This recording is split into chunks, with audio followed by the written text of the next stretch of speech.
Hey guys, I'd just like to preface this video real quick. I'd just like to say thank you very much for all the support. I've just noticed, I have not just noticed, but I looked at my videos recently and we've been hitting about 78 likes on basically every video for the past week. So I'd just like to thank you guys a lot for that.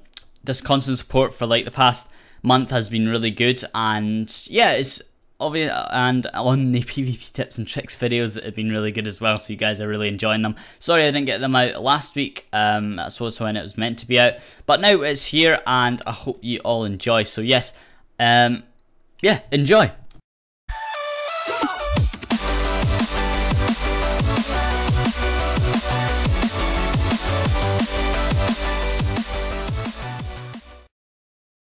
Hey guys, it's the SpeedyTurtle here, and welcome to the third episode of PvP tips and tricks. Today guys, we're going to be covering the topic of the flint and steel, which is I feel it's more of a primary weapon than a bow or a fishing rod, as when I have it I will use it and I'll try to use it to the best of my abilities. Hopefully with a lot of practice you're able to quickly do that and get back to your sword as quickly as possible. It is very hard, right? You cannot. I used to go like this, scroller wheel, and then move back. I can't use my scroller wheel as quick. I'm used to using my fishing rod like that now, but I still use my my hotkeys. So you're gonna have to use the numbers on your keyboard, right? But don't worry. The only numbers I use on my keyboard is 1, 2, and 3. It becomes muscle memory after a while. If you feel you can't do it now, just practice. It doesn't. With practice you're gonna lose points on SG. You're gonna like awful at points. But when you finally manage to master it, then you can. It just becomes amazing. So yeah, as I said, we're gonna be covering the topic of the flint and steel. So you can use the flint and steel in an attacking or a defensive way.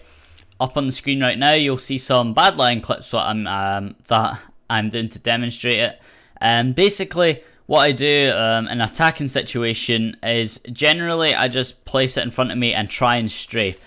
Depending on the situation, it always differs. You've just got to be prepared for no matter what comes at you. You can't plan a situation. You can't plan what happens. You just kind of got to go with it. But what I tend to do is I place it and strafe round. Generally that tends to work, and sometimes I even get myself in my own fire, which isn't too good.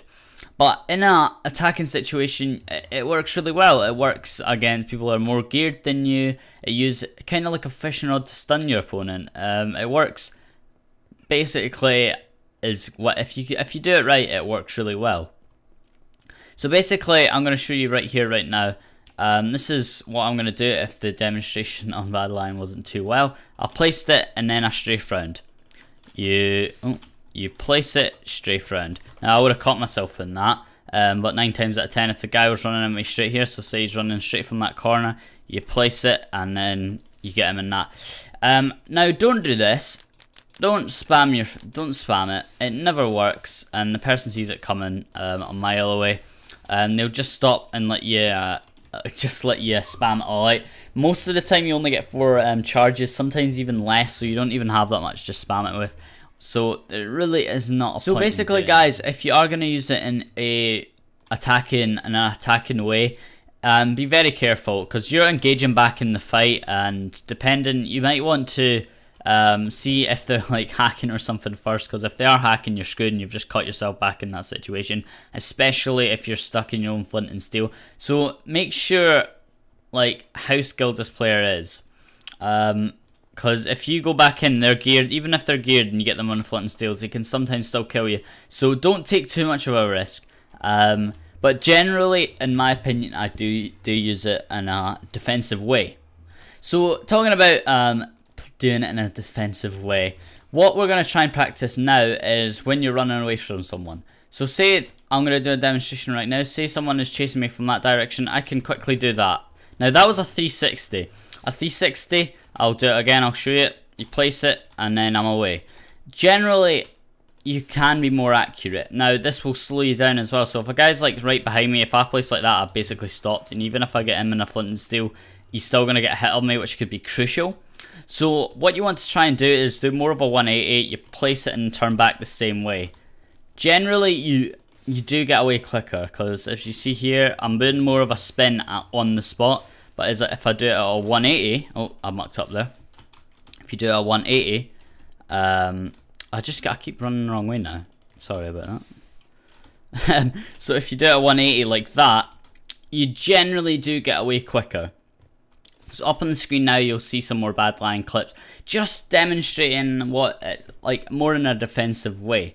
So now, during as you're getting placed, I'm just gonna quickly build a quick wall. Just getting built right here. Scary music. Ooh. So I'm building a quick wall right now, and basically with this wall right here, you can use your flint and steel as a guide. Now, say right here, this is a curved wall. If someone is generally, I'll just slash time set date. Sorry about that. Say I'm running away from someone around this corner and they're chasing me. You can use your flint and steel. You can place it like that. Now, most of the time people won't come right around the corner because they'll think that they'll get them. So they'll try and come around to evaluate and they'll get caught in that. But you can also use it as a guide, as I just said. You can place it there and that will force them. 9 times out of 10 it will force them there. So if, say, they're coming around the corner, you place that and then you can fishing rod them up against that wall and start beating them on the wall. Because they're not going to be able to, if you're pinned up against a wall, it's very hard to fight back. As block hitting isn't workable anymore, they most likely will die. So say they come around the corner, place it there, they're not, like, maybe not that quick, that was maybe a bit too quick, but if I place it there, they'll be like, whoa, they'll swerve, I'll come in, sword up against there, they're trapped against the wall. It will stun them. It will really stun them. If I went like that, I'd be like, I'd come around the corner, be like, whoa, what are you doing? And then I'd come here. If, say, at that moment I came around here, smack, smack, smack, up against the wall. They can't do anything about it. So you can actually use your flint and steel as a guide. I've been trying to use that a lot more recently. It's very hard to get clips on, especially on Badlion. As I said, most of the PvP situation, it happens with luck. You can't plan these situations. It's very hard to, unless of course you got a friend or something that's easy to plan because they're crouching around you, boom, boom, boom, and they're dead. It's very hard to plan. So with things like that, if you manage to pull that off and confuse them and guide them to where you want them to go, so boom, boom, it will work. If you're up against the wall, they have no escape, and if it's you up in this situation, you can't get away. Oh, didn't mean to fly there. You can't get away. But if you're here and you start to take damage, you're away. It's so simple. If you do it right. So that's all we got here today for this PvP tips and tricks.